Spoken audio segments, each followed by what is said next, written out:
네, 소개받은 방학구 종합사회복지관 김남래입니다. 반갑습니다.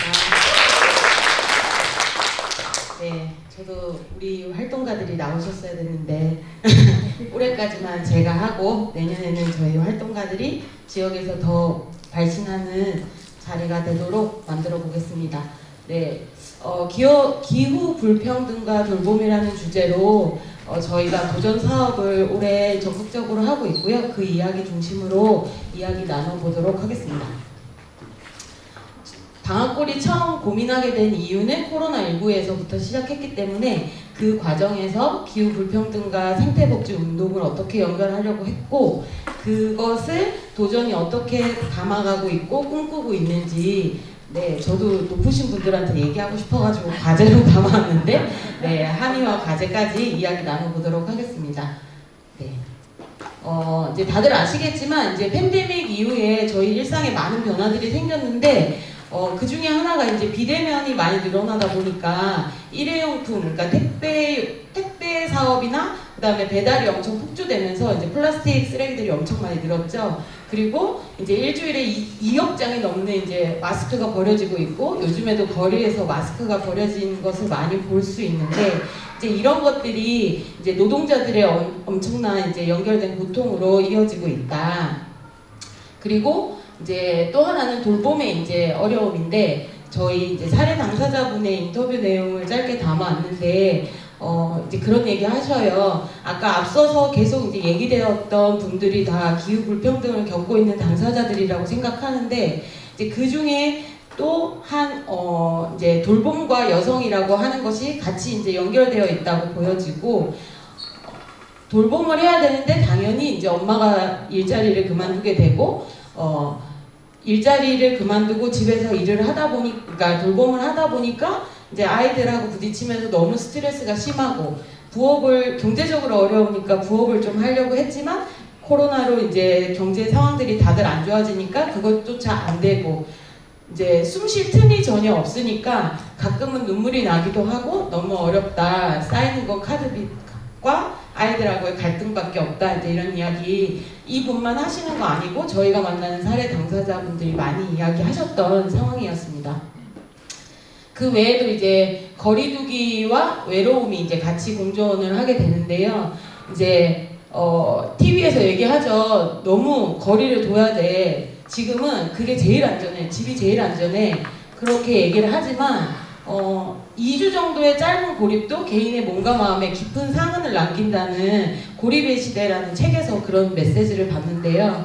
우리 당사자들에게 그 잠깐의 어떤 다른 사람과의 만남이 아주 큰 힘이 되었을 텐데 그것이 어떤 보건적인 안전에 이제 가로막혀서 사실 쉽지 않았다. 그래서 어떤 어려움들이 있나 하고 당사자분들을 찾아뵀는데 더 충격적이었던 건 어르신이 이렇게 얘기했어요. 이제 뭐 나야 뭐 저 죽은 사람 사진 보고 이야기도 나누고 TV나 보고 하고 살지 뭐 똑같지 뭐. 그러니까 먼저 돌아가신 배우자 사진 보면서 그냥 이야기 나누시고 TV에서 뭐 하는 얘기 들으면서 산다고 그냥 이렇게 살다가 죽는 거 아니겠냐 이런 이야기 하셨는데 그 외로움이 되게 그냥 내 안에 채워져 있는 느낌?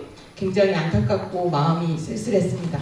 괜찮다 했지만 2시간 동안 저를 놔주지 않으셔서 어르신과 수다를 엄청 떨고 왔던 기억이 납니다. 네, 그래서 코로나19로 우리 주민들의 연결된 고통들을 확인하면서 코로나19에만 집중해서는 안 된다. 이 문제가 도대체 어디에서부터 시작했고 우리 당사자들의 삶에 어떤 영향을 주고 있는지를 공부해보기 시작했어요. 그랬더니 이제 최재정 교수님과 다른 많은 분들이 지금 얘기하고 계시지만 결국에는 우리의 어떤 탐욕과 무절제함에 부른 참사고 이거는 지금이 시작이지 끝이 아니다. 앞으로는 더 짧은 주기로 사실은 이어질 수 있는 문제라는 경고하셨고 거기에서 생태 백신과 행동 백신이라는 이야기를 주셨어요. 그래서 생태 백신에 대한 얘기는 이제 저희가 지금 백신 주사 맞고 있지만 백신 주사 맞고 다 코로나 걸리셨죠? 네. 그게 백신이 답이 아니라는 거 너무나 알고 있지만 저희가 선택할 수 있는 게 없는 또 현실이 있는 것 같고요. 거기에서 생태 백신의 영역은 뭐 탈성장과 어떤 선순환적인 부분에 이제 시스템이 보편적으로 지역사회에 자리 잡아야 한다는 거 하나와 행동 백신에 조금 집중하게 됐는데, 행동 백신은 당사자를 중심으로 신뢰하는 관계, 가까이 있을 수 있는 관계를 인식하는 문화를 지역사회에서 합의하는 것. 무조건 다 거리를 두는 것이 아니라 내가 신뢰할 수 있는 관계 안에서는 가족들끼리 마스크 쓰고 살지 않는 것처럼 그런 관계성들을 만들어내고 그 안에서는 우리가 좀 숨도 쉬고 살 수 있어야 한다라는 어떤 합의들을 만들어가는 행동 백신이 너무나 중요하다라는 것들을 이제 확인했습니다. 코로나19 시대에 갑자기 왜 기후위기야? 라는 얘기들을 사실 많이 들었는데요. 동떨어진 문제가 아니라는 거를 또 많은 연구자들이 이야기해 주시고, 이제는 뭐 모두가 아는 이야기라고 생각합니다. 그리고 그 안에서 이제 오늘도 많은 불평등에 대한 얘기가 나왔는데, 맞아요. 그러니까 집에 에어컨이 없는데 그분이 기후위기의 상황에 가장 먼저 피해를 보는 당사자가 되는 상황인 거죠. 탄소 배출에 전혀 기여하지 못하고 있음에도. 그런 불평등의 상황을 우리가 조금 더 직면하고 어떻게 다가가 볼까라는 어떤 문제의식을 갖고 있습니다. 네, 그렇게 시작한 이제 생태복지 운동의 이야기를 하려고 하는데요. 여기 어떤 일터 같아 보이세요? 네네. 맞아요. 분리배출 일터 현장입니다. 여기에 가서 일을 하는 거가 어떤 분들이 할지 대략 짐작이 되실 텐데, 저희가 앞서 얘기했던 연결된 고통에서 버려지는 그 수많은 배달 음식의 쓰레기들이 제대로 씻겨지지 않고 엄청나게 무절제하게 그냥 버려졌고, 그것들이 저기로 가서 저분들의 어떤 고통적인 분리배출의 일터를 만드는 데 기여하고 있다. 우리는 저 순간에 만약에 1초라도 저기에 서 있었다면 사실 분리배출 그렇게 할 수 있을까? 이런 생각이 들고요. 저도 오늘 저희 그 미래세대, 저희 6살 아들과 함께 왔는데, 미래세대의 외침에 사실 외면할 수 없는 현실이 또 있는 것 같습니다. 그레타 툰베리로 시작했지만 저희 나라에서도 올해 3월에 청소년들이 기후 파업을 했어요.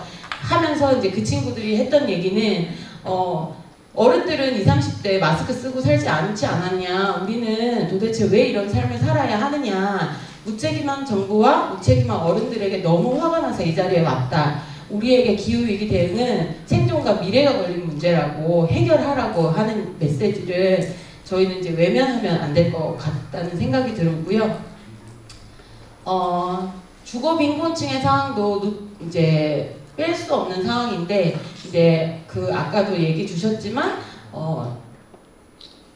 폭우로 인해서 반지하에 계시는 당사자분들이 돌아가시기도 했지만 주민들이 실제적으로 우리 지역에서도 이런 일들이 일어나고 있죠. 그러니까 가까이에서도 있는 일들이다. 선풍기를 틀었는데 너무 더운 바람만 나오는 거죠. 집에 환기 자체가 제대로 돌아가지 않으니까. 그런데 에어컨을, 그러면은 또 이제 이런 얘기해요. 에어컨 지원 사업 있잖아. 그렇지만 에어컨을 틀고 살 수 있는, 감당할 수 있는 돈이 없어요. 그러니까 비용을 감당할 수 없거나, 선풍기를 틀었지만 효과가 없거나. 그리고 방학 이동해서 작년에 이제 돌아가신 노부부의 이제 사진을 갖고 왔는데, 이제 정신장애가 있으신 분들이어서 저희가 방학골에서 사례로 만나고 있다가 도저히 이제 만날 수가 없는 상황이어서 이제 모니터링 정도를 동에서 하고 있던 중이었는데, 이제 폭염이 엄청 심했던 시즌에 거기에 이제 사회적 거리두기로 인해서 이제 뭐 대체로 비대면으로 뭔가가 다 돌아가고 있던 때였어요. 이제 어르신 부부가 이제 온열 질환으로 이제 사망하신 거죠. 그래서 이제 기자들이 막 기사를 쓰러 이제 막 현장에 왔을 때 이제 이웃들한테 물어봤대요. 뭐 왜 돌아가셨대요? 말했더니 이제 이웃들이 했던 얘기는 이 더위에 어떻게 살겠냐 사람이, 그리고 뭐 여기 이 동네 우리 여기 주변에 뭐 에어컨 있는 사람 몇이나 되겠냐, 이런 얘기들을 나누셨다고 해요. 그래서 코로나19에 TV에서 가장 많이 들었던 말이 집이 제일 안전하다, 집에 있으라 였지만, 사실은 집이 제일 안전하지 않은 삶을 살고 있는 게 저희 주변에 있는 당사자분들이다, 지역 주민들이다 라는 거 말씀드리고 싶고, 또 하나의 경고는 이제 먹거리의 불평등인데, 대파 한 단이 10,000원, 실제로 경험해 보셨을 것 같아요. 밥상 물가가 엄청나게 급등했어요. 그리고 이제 복지관이나 이런 현장에서 이제 무료급식, 그러니까 경로 식당이나 이런 곳을 이용하기 어려운 어르신들과 이제 장애가 있는 당사자분들한테 도시락이 배달 가는 서비스인데 단가가 4,000원이에요. 근데 사실 4,000원 너무 작죠. 그렇지만 이제 물가 상승이 폭등되기 전에는 그래도 좀 먹을만한 정도였어요. 근데 이제 어느 날 갑자기 막 한 애호박 한 5쪽 들어있는 반찬이 배달이 됐어요. 그래서 어르신이 도대체 이게 먹으라는 거냐, 이게 뭐냐, 이럴 거면 주지를 말아라 하고 막 화가 나셨어요. 그래서 저희가 조사를 해보니까 이제 급식을 만드는 도시락 회사에서도 이 단가로 도저히 감당할 수 없는 도시락이다. 근데 이제 당장에 이제 현실은 이 단가를 어떻게 할 수가 없는 거죠. 그래서 이거에 대한 문제 제기를 계속 하고 있고 내년에는 4,500원까지는 이제 해보겠다라는 정부의 얘기가 있는데, 네, 하여튼 식생활에 있어서 이제 취약계층의 어려움이 굉장히 증가하고 있다. 사실 면역력에 있어서 먹거리가 굉장히 중요하잖아요. 그래서 저희가 또 놓칠 수 없는 지점이다. 기후위기는 식량위기라고 하는 부분을 강조해 보고 싶습니다. 네, 사회적 약자는 이제 구조적으로 분리되어 있는 상황이에요. 아까 기조 강연에서 여러 번 짚어주신 것처럼 이미 구조적으로 분리가 되어져 있는데 거기에 재난 불평등이라는 어떤 중첩된 상황으로 인해서 더욱더 고립이 심화되고 있다.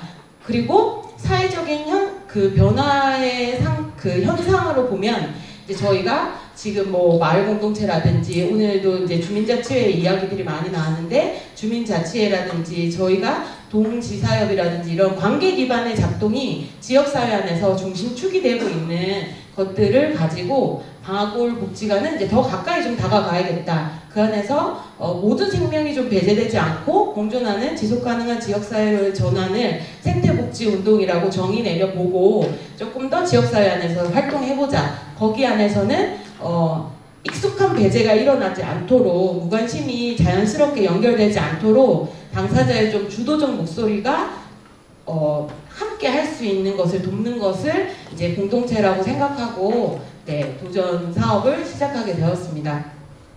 도전이 함께 꾸는 꿈은 저희가 이제 앞서 이제 저희 연구소를 소개해 주셨는데 연구소 로고고요. 저희 활동가님들과 같이 이제 만들어 봤습니다. 네, 연구소는 기후불평등에 대응하는 저희 생태시민들이 모여서 도봉구 생태 전환을 위한 캠페인, 공론, 문화운동을 중심으로 지속가능한 공동체를 만들어가는 연구소라고 지금 현재 정의 내리고 있습니다. 함께하는 분들인데 오늘 다 함께 하시진 못하지만 몇 분들 오셨어요. 이제 이분들 아마 지역에서 다 내노라 열심히 활동하시는 분들인데 그 안에서도 기후위기의 문제, 기후불평등의 문제에 조금 더 적극적으로 함께 하겠다라고 마음 내신 분들이 함께 하고 있고요. 도전이 중요하다. 거기에 있어서 신중함이 필요하고 주민들의 호응을 끌어내야 하고 인권의 문제고 편견을 없애는 거 그리고 연대하는 거의 중요성 너무 어렵지만 한 걸음씩 같이 가보자라는 이제 이야기들을 나누면서 저희가 이제 함께 하고 있습니다. 네, 도전연구소의 시작은 올해 2월에 저희가 생태시민 마을학교라고 이제 공부를 시작했어요. 그래서 거의 뭐 대학원 과정처럼 매주 만나서 학습을 했고 이제 연구소 조직은 7월에 이루어지면서 캠페인과 공론을 만들어가고 있고 11월 19일 날 도전이 자연스럽제로라고 하는 축제를 이제 원당생 공원에서 하는데 많은 관심 가져주시고 12월 17일 날 도전 공론장도 꾸려질 예정입니다. 네, 옆에 보시는 거는 저희 도전연구소의 비전이고요. 도전의 세계관을 마을 사람들과 좀 같이 실현해보자 라고 하는 거와 자원순환과 먹거리의 생태실천 운동을 일단 먼저 확장해보자 라고 하는 비전을 갖고 있습니다. 네, 생태시민 마을학교 할 때의 모습이고 탐방학습도 했고요. 연구소 회의 열심히 해가지고 활동하고 있고 도전생활실험실은 지역에 좀 같이 실험을 해서 함께 확장해낼 수 있는 사람들을 이제 만들어내는 역할로 이제 저희도 생협운동을 열심히 하고 계시는 행복중심 생협의 이제 되살림 장터에 저희가 버스킹을 나가서 또 이제 노래를 함께 부르는 활동들도 해봤고요. 네, 캠페인 모모모 축제에서 했던 이제 저희가 육식 줄이기 캠페인을 같이 했었고, 그리고 용기가 필요한 순간이라는 공론장, 그리고 뭐 구의사 기후정의 행진 이런 것들 지역에서 함께 연대하고 있습니다. 도전운동이 가지는 함의와 과제 말씀드리고 이제 마치겠습니다.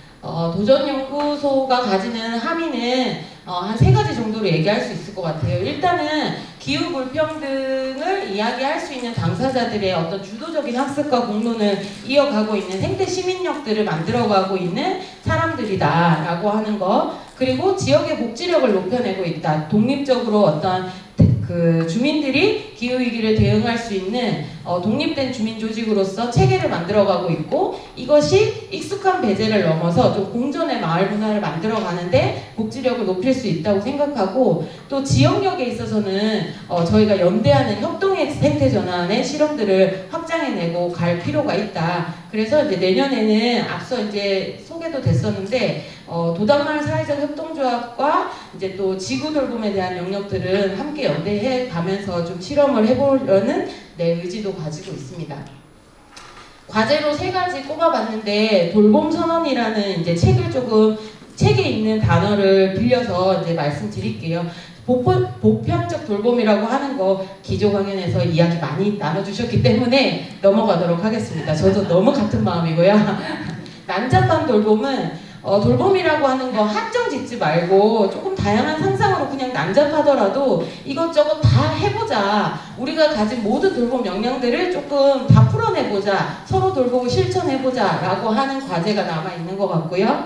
그리고 거기 안에서 가장 핵심적인 건 돌보는 공동체가 필요하다. 그러기 위해서는 상호 지원이 필요하고, 공공의 공간이 필요하고, 공유의 자원이 필요하고, 그 안에서 지역 민주주의가 일어날 수 있다라고 이야기하고 싶습니다. 네. 지금은 꿈일 수도 있다고 생각하지만 꿈은 간절하게 꾸라고 박노해 선생님께서 그러시더라고요. 그럼 이루어진다고 같이 꿨으면 좋겠습니다. 감사합니다.